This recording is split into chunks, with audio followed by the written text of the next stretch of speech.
हेराए गयो कचेरे में मोरा हीरा, हेराए गयो कचेरे में मोरा हीरा, हेराए गयो कचेरे में। वो परम पिता परमात्मा रूपी जो हीरा है, ये काम क्रोध लोभ मोह अहंकार रूपी कचरे के कारण वो हमसे छूट गया।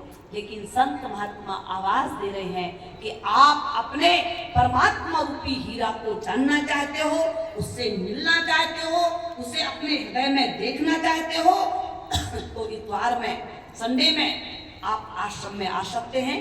लेकिन आना वही जो भजन करना चाहते हैं। परीक्षा लेने मत आना।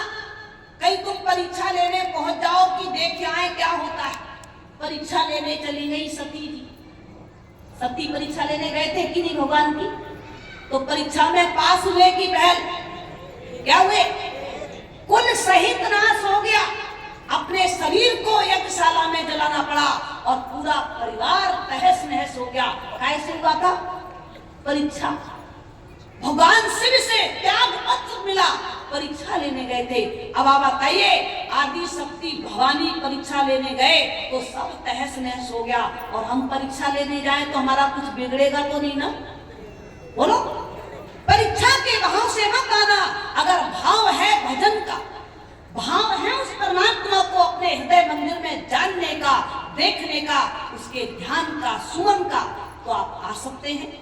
गुरु महाराज जी आज वही ज्ञान देने आए जो कृष्ण भगवान ने अर्जुन को युद्ध मैदान में दिया, जो राम भगवान ने हनुमान जी को जो है वन के बीच में दिया, जो भगवान विष्णु ने नारद को हृदय के बीच में दिया, महात्मा रविदास ने मीराबाई को जो हृदय में बताया, आज वही हृदय के भीतर का खजाना बताने के लिए सद्गुरुदेव श्री सतपाल जी महाराज जी इस धरातल पर आए हुए हैं।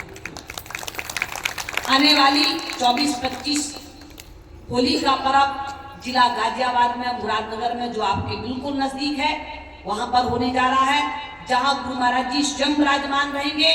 और वहां पर भी 25 तारीख को सुबह ज्ञान दीक्षा का कार्यक्रम होता है। अगर आप इच्छुक हैं, आपके मन में जिज्ञासा है, आपके मन में उस परमात्मा को पाने की ललक है, तो आप आ सकते हैं, जान सकते हैं, ध्यान कर सकते हैं, सुमन कर सकते हैं।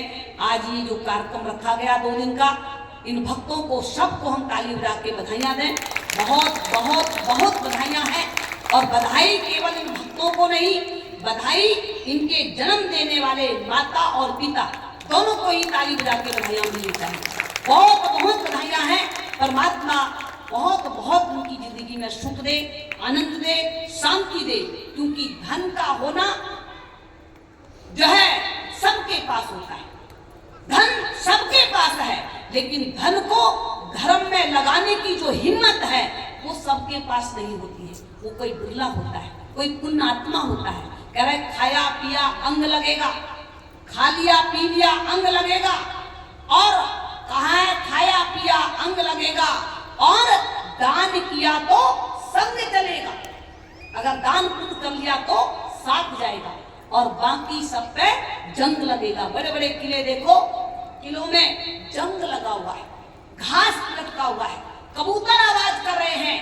बहनों भाइयों, धन तो था, महल तो था, लेकिन साथ नहीं ले जा सके। साथ जाता है जो अपने हाथों से हम पुण्य करते हैं, धर्म करते हैं, शुभ कर्म करते हैं। ये हमारी पर्सनल पूंजी होती है, जो यहाँ भी काम आती है और आगे जब जाते हैं तो वहां भी काम आती है। तो एक बार उन पुण्य आत्माओं के माता पिता को और ताली बजा के बधाइयां दें। बहुत बहुत बधाइयां हैं। जननी जने तो भक्त, माता अगर जन्म दे तो भगत को जन्म दे, या दाता दानी को जन्म दे, या सूरवीर को जन्म दे, और नहीं तो जननी बांझ भली काहे गमावे नूर। बहनों भाइयों, कहा जननी जने तो भक्त, माता अगर जन्म दे तो भगत को जन्म दे। अब आप इतनी माता बैठी हैं, तेरे पिता बैठे हैं, कौन कौन है जिनके बच्चे भक्त हैं, परमात्मा के चरण से प्रेम रखते हैं, परमात्मा की भक्ति में अपना मन लगा के रखते हैं? कौन कौन है जिन्होंने अपने बच्चे को भक्त बनाया है? हाथ उठाना, सही से उठाना, झूठ मत उठाना। बस 2 ही लोग, और बाकी क्या कर रहे हो? बहनों भाइयों, रामचरितमानस में में क्या लिखा है, ध्यान दो। रामायण में क्या लिखा है कि पुत्रवती यो बेटी जग सोई, पुत्रवती यो बेटी जग सोई, रघुपति भगत जासो सुत होई, रघुपति भगत जासो सुत होई, पुत्रवती यो बेटी जग सोई, पुत्रवती यो बेटी जग सोई, रघुपति भगत जासो सुत होई, रघुपति भगत जासो सुत होई। क्या कह रहे हैं रामायण के अंदर में? पहले तो ये बताओ रामायण सही है कि नहीं? पहले नहीं वाले हाथ उठाओ, रामायण सही नहीं है वो हाथ उठाओ। एक ने उठा लिया, रामायण सही नहीं है। मैंने क्या कहा? रामायण सही नहीं है तो हाथ उठाओ। रामायण सही है, हाथ उठा के बताओ। हम दोनों हाथ उठा रहे हैं, रामायण सही है। बहनों भाइयों, रामायण में ही तो लिखा है कि वो मां पुत्रवती है कौन? जिसका बच्चा रघुपत भगत जास सुत हुई, जिसका बेटा रघुनाथ का भजन करने वाला है। ऐसा नहीं कहा कि जिसका बेटा कलेक्टर हुई या डॉक्टर हुई या जज हुई या मिनिस्टर हुई। क्या लिखा है? रघुपति भगत की जास सुत हुई, जिसका बच्चा भगवान का भजन करता है। आज राम कथा सुनते सुनते पूरी जिंदगी निकल गई, लेकिन राम का जीवन क्या था? राम क्या करते थे कि प्रातः काल उठे के रघुनाथा, प्रातः काल उठे के रघुनाथा, माता पिता गुरु ना बही माथा, माता पिता गुरु ना बही। प्रातः काल जब भगवान राम उठते थे तो माता को, पिता को और गुरु को प्रणाम करती थी। कौन? प्रातः काल उठ के रघुनाथ जी, माता पिता और गुरु ना वही माता, पिता को, माता को, गुरु को प्रणाम करते थे। आप लोग इतने सारे बैठे हो, कौन कौन के बच्चे हैं जो आपको सुबह प्रातः काल उठ के प्रणाम करते हैं? हाथ उठाना जरा। बहनों भाइयों, आप देखिए आपने अपने बच्चों को संस्कार क्या दिया। संस्कार की आज बहुत जरूरत है। आपने बहुत डिग्रियां दे दी और संस्कार नहीं दिया तो याद रख लेना हमारा जीवन न जीवन की तरह होता है। पहले लोग कहते थे बहू आएगी तो रोटी खाने को मिलेगा, बड़े प्रसन्न होते थे, बहू आएगी रोटी खाने को मिलेगा। और आज कहते हैं बहू आएगी तो जेल की रोटी खाने को मिलेगा। बहू आती है, 4 दिन बीतते नहीं पता सास ससुर साहब को जेल, चलो जी। क्या संस्कार है? एक बार का जिक्र आता है कि एक माता पिता ने अपनी बेटी की शादी करी, बहू घर में आई, सास ससुर सुबह 4 बजे चाय पीते थे। अब दहेज लाई थी, दहेज में फ्रिज भी लाई थी। अब आप सभी जानते हो बेटियां शादी होके आती हैं तो सब सामान कहाँ रखती हैं? सास के कमरे में या अपने कमरे में? किसके में? अपने कमरे में। फ्रिज अपने कमरे में, सोफा अपने कमरे में, बेड अपने कमरे में, सब। अब इधर सास ससुर दोनों चाय पीने की आदत थी सुबह 5 बजे और बहू आ गई तो फ्रिज कमरे में, और फ्रिज में दूध रखा तो दूध कहाँ पहुंच गया? जो रसोई में रहता था कहाँ पहुंच गया? कमरे में पहुंच गया। अब सुबह सुबह पीने की चाय की आदत थी और बहू उठती थी 10 बजे 11 बजे, कोई नियम कानून नहीं था। अब सास ससुर आपस में बात करने लग गए, ये तो अच्छी आफत आ गई, चाय पीने को नहीं मिल रही है, 5 बजे का नियम था, अब क्या करना चाहिए? तो सास ने कहा ऐसा करेंगे, सुबह सुबह कमरे के बाहर झाड़ू लगाई। तुम मेरे हाथ से झाड़ू खींचना और हम तुम्हारे हाथ से खींचेंगे, शोर मचेगा तो बहू उठ जाएगी और कमरा खुल जाएगा, चाय पीने के लिए दूध मिल जाएगा। तो कहा ये बात तो बहुत अच्छी है। अब सुबह सुबह सासू माँ आई झाड़ू लेके गेट के बाहर झाड़ू लगाने। ससुर जी चिल्ला के कहते हैं अरे तुम और कोई काम कर लो, झाड़ू मैं लगा लूंगा, कितने सारे काम है, तुम वो कर लो, हम ये कर लेते हैं। शोर मचा तो बहू उठ गई, दरवाजा खोला, क्या बात हो गई, क्या दिक्कत आ गई, क्यों शोर मचा रहे हो? तो ससुर कहता बेटी मैंने इनको कहा कोई और काम कर लो, झाड़ू मैं लगा लेता। सास कहती है बेटी तू बता क्या मेरे रहते और तेरे ससुर झाड़ू लगाए तो सही है? कह रही है बहू की लड़ना कहे के लिए है, एक दिन तुम लगा लो एक दिन तुम लगा लो, लड़ाई कहे के लिए कर, एक दिन तुम लगा लो एक दिन तुम लगा लो। इतना संस्कार नहीं था कि माता पिता तुम रहन दो, तुम्हारे बदले झाड़ू मैं लगाना। देखो भाइयों आप सोचिए आप बच्चों को संस्कार क्या दे।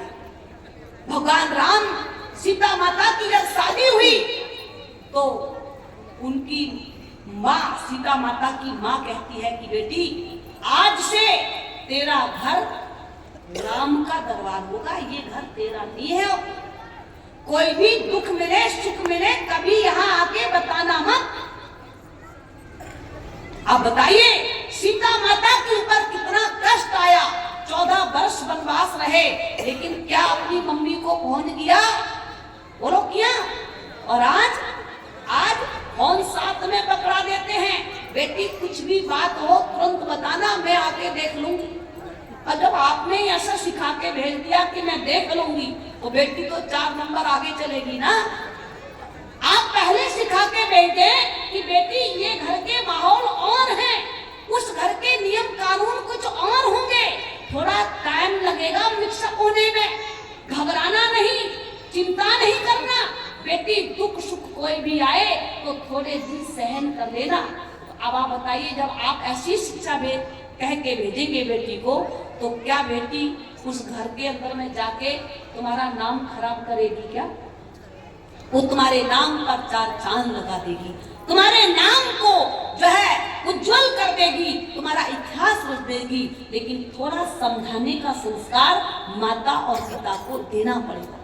बहनों भाइयों हम संस्कार जरूर दें, भक्ति के संस्कार दें, ध्यान सुमन के संस्कार दें। एक घर में हम गए, बहू आई थी, मैंने कहा बहन जी थोड़ा पूजा पाठ करते हो? कितने साल के हो? कह रहे 32 साल के। मैंने कहा थोड़ा बहुत पूजा पाठ करते हो? कह रहे मेरी मम्मी ने कभी सिखाया ही नहीं पूजा करना। अब आप बताओ 32 साल की हो गई, कह रहे पूजा करना सिखाया ही। तो बोलो पूजा पाठ करना सिखाना तो नहीं चाहिए ना बच्चों को? नहीं सिखाना चाहिए?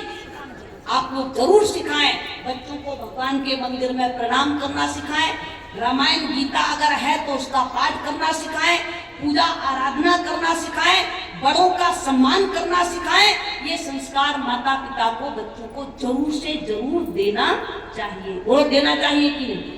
देना चाहिए ना। तो आप लोग जरूर दें। और जिन भाई लोगों ने बहनों ने ये कार्यक्रम में अपनी पूरी ताकत लगाई है उनको एक बार और बधाइयाँ दें, बहुत बहुत बधाइयाँ हैं। और जो ज्ञान के इच्छुक हैं, परमात्मा के नाम को जानना चाहते हैं, तो इतवार में सुबह साधना क्लास लगेगी, ज्ञान दीक्षा का कार्यक्रम भी होगा। अगर आपके मन में है कि हम अपने हृदय स्थित परमात्मा को जानें और ध्यान करें, सुमन करें, तो आप लोग वहां सुबह पहुंच सकते हैं और परमात्मा के नाम को, परमात्मा के स्वरूप को अपने हृदय में जान सकते हैं और ध्यान करके जीवन का आनंद, जीवन का सुख ले सकते हैं। ये संस्था जो कार्यक्रम कर रही है ये आपसे कुछ मांगने नहीं आई, बल्कि आपको आपके हृदय का खजाना बताने आई है। आप लोग उसको जान सकते हैं। आप लोगों को जान के आनंद भजन का आपको मिलेगा, उससे जुड़ोगे तो सुख आपको मिलेगा, शांति आपको मिलेगी। इसलिए अगर सुख चाहते हो, क्योंकि कहा जो सुख प्रभु के भजन में वो सुख नहीं अमीरी में, और मन लागा राम, जो भजन में सुख है वो कहीं नहीं है। इसलिए भजन की शक्ति को अपने अंदर में जरूर जागृत करें और ध्यान सुमन करके जीवन का आनंद लें। बोल साचे दरबार की। आप सभी लोग ये भक्तों को एक बार ताली बजा के बधाइयां दें। और बधाई केवल ताली से नहीं,